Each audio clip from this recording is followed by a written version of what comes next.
अस्सलाम वालेकुम बच्चों, कैसे हैं आप? ठीक ठाक हैं? जो हो कि आप सब लोग खैर खैरियत से होंगे और अपने जो SOPs हैं क्वारंटीन के हवाले से वो सब आप बच्चे फॉलो कर रहे होंगे। टेस्ट सेशन हम स्टार्ट हुआ है आप लोगों का, बच्चों का फर्स्ट ईयर का दोबारा से, जो आपके एक फाइनल टेस्ट सेशन है और बड़ा इम्पॉर्टेंट है। हम उसका T1 जो है वो आज हम डिस्कस करने जा रहे हैं। नंबर 1 MCQ, पहले हम MCQs को देख रहे हैं। आई एम क्यूरियस कहते हैं inquisitive, option C is the right option, ठीक है। इंटरेस्टेड कह सकते हैं, इंक्विजिटिव कह सकते हैं, ठीक है। सो इस कॉन्टेक्स्ट में C option is the right option. Then there was a rim of shadow over the rose of dark stalwart plants.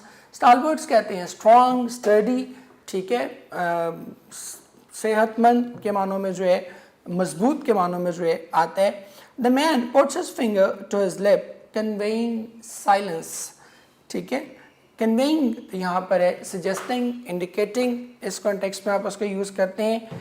Then wearing white for Easter tide, tide कहते हैं इवेंट, टाइम, ओकेजन, इन मानों में इस्तेमाल होता है। So option A I have written down as well, that is the right option. Then हमारे कुछ contextual MCQs हैं, वो सॉरी कॉन्टेक्चुअल कह रहा हूँ, टेक्सुअल MCQs हैं जो टेक्स्ट बेस्ड हैं, वो देख लें। Mister Stewart said that the button unit could prove very valuable, ठीक है। ये आपके बटन में से पहला जो आपका लेसन है उसमें से है, जिसमें वो कहते हैं कि it could prove very valuable he said, जिसके जवाब में नॉर्मा कहती है monetarily she challenged, yes monetarily, yes he nodded monetarily, ठीक है। तो इन टर्म्स ऑफ मनी वो कहते हैं कि ये वैल्यूएबल है। So option A will be the right option.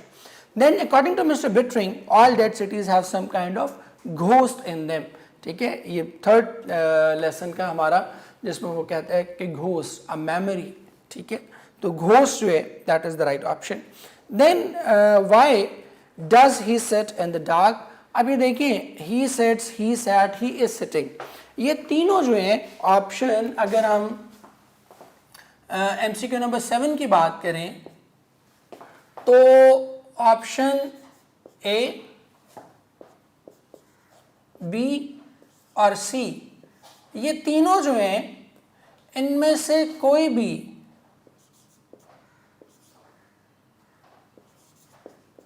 Not a single one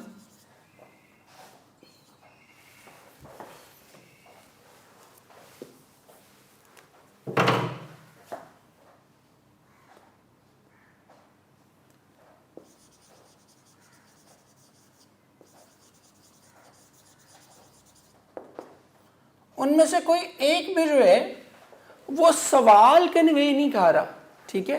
because why के बाद तो हेल्पिंग वर्ब पहले आना चाहिए, तो हेल्पिंग वर्ब सिर्फ एक ही में पहले है, और वो ऑप्शन कौन सी है? That is option D. So ये सबसे इजी MCQ जो है वो आपका यही है।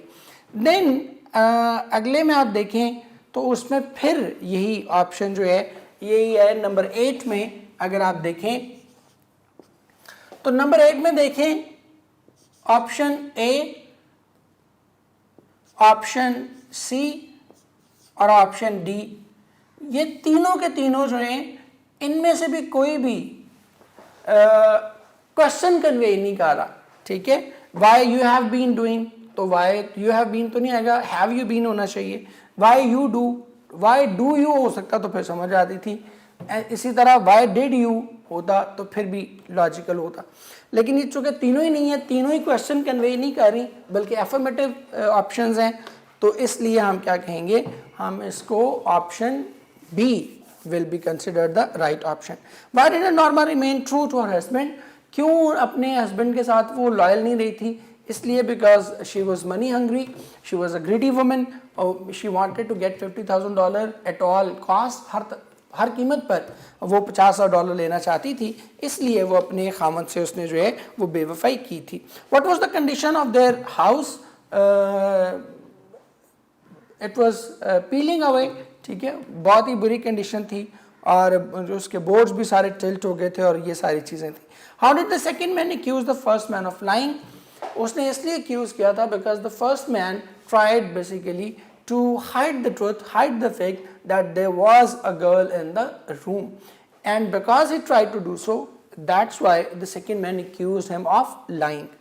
Then what is the theme of the poem, Oh Where Are You Going?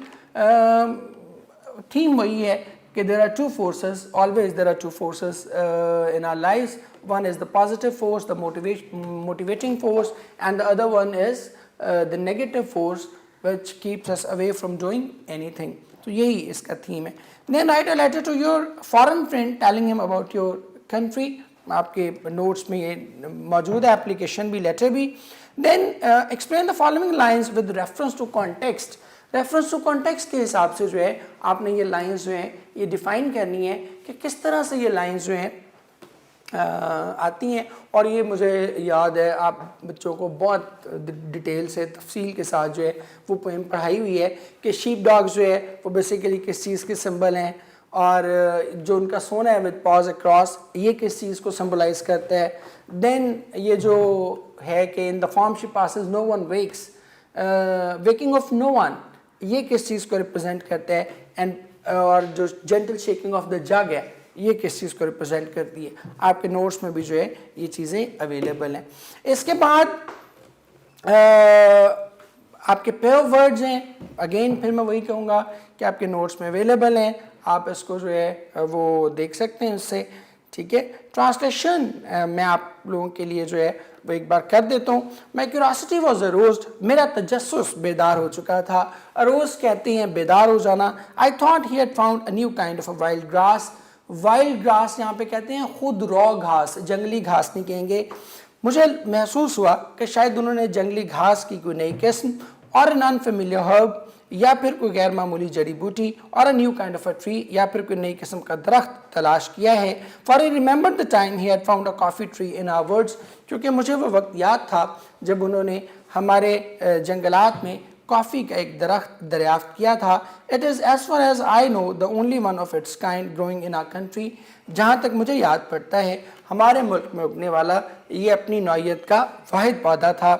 Only twice did my father stop to wipe the sweat from his eyes as he climb the second steep bluff. Bluff कहते हैं पहाड़ी चोटी को. कहते हैं कि उस दूसरी पहाड़ी चोटी पर चढ़ते हुए towards the fingers of the pines, जो कि स्नोबर के दरख्तों की शाखों की जानिब बुलंद हो रही थी, मेरे वालिद पसीना साफ करने के लिए महज 2 ही बार रुके. We reach the limbless trunks of these tall pines, tall straight pines. Limbless कहते हैं बगैर शाखों वाले तने. कहते हैं कि हम इन सीधे और दराज का सनोबर के दरख्तों के बगैर शाखों वाले तनों तक पहुँचे. whose branches reached towards the blue depth of the sky, जिसकी शाखें आसमान की नीली वसत को छू रही थीं. और the white cloud which was now gone, या फिर उस सफ़ेद बादल को जो कि अब गायब हो चुका था. I saw a clearing, मैंने एक कताया राजी देखा. A small clearing of not more than 3/4 of an acre, एक छोटा सा कताया राजी जो 3/4 एकड़ से ज़्यादा न था. In the heart of this wilderness, right on the mountain top. Heart of this wilderness, wilderness कहते हैं वीराना, हार्ट कहते हैं बीचों बीच. इस वीराने के बीचों बीच बिल्कुल उस पहाड़ी चोटी के एन ऊपर. Now you are coming to something soon, कहते हैं कि अब तुम किसी चीज़ के करीब पहुंचने वाले हो मेरे बेटे. He said as he pushed down the top wire so he could cross the fence. Fence कहते हैं बाड़. उन्होंने सबसे ऊपरी तार को नीचे दबाते हुए कहा ताकि वो आसानी से बाड़ पार कर सकें. This is something I want you to see, ये वो चीज़ है जो मैं तुम्हें दिखाना चाहता था. And that ends our discussion बच्चों.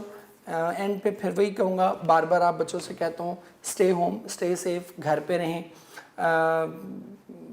आई नो कि लाइक आप सोचते होंगे कि टीचर्स भी तो यहाँ आए हुए हैं, ठीक है, तो हम यहाँ आए हुए हैं तो हम अपना पूरा जो एक प्रोटेक्टिव इक्विपमेंट है वो सारा साथ लेकर आते हैं और वो पूरी प्रोटोकॉल्स के साथ जो है आते हैं. So do not compare your self with us, पूरा उसको टैकल करके आते हैं. घर पे रहें, सेफ रहें. That is the best you can do for your self, for your family and for the society overall. Thank you very much बच्चों, जीते रहें. शुक्रिया.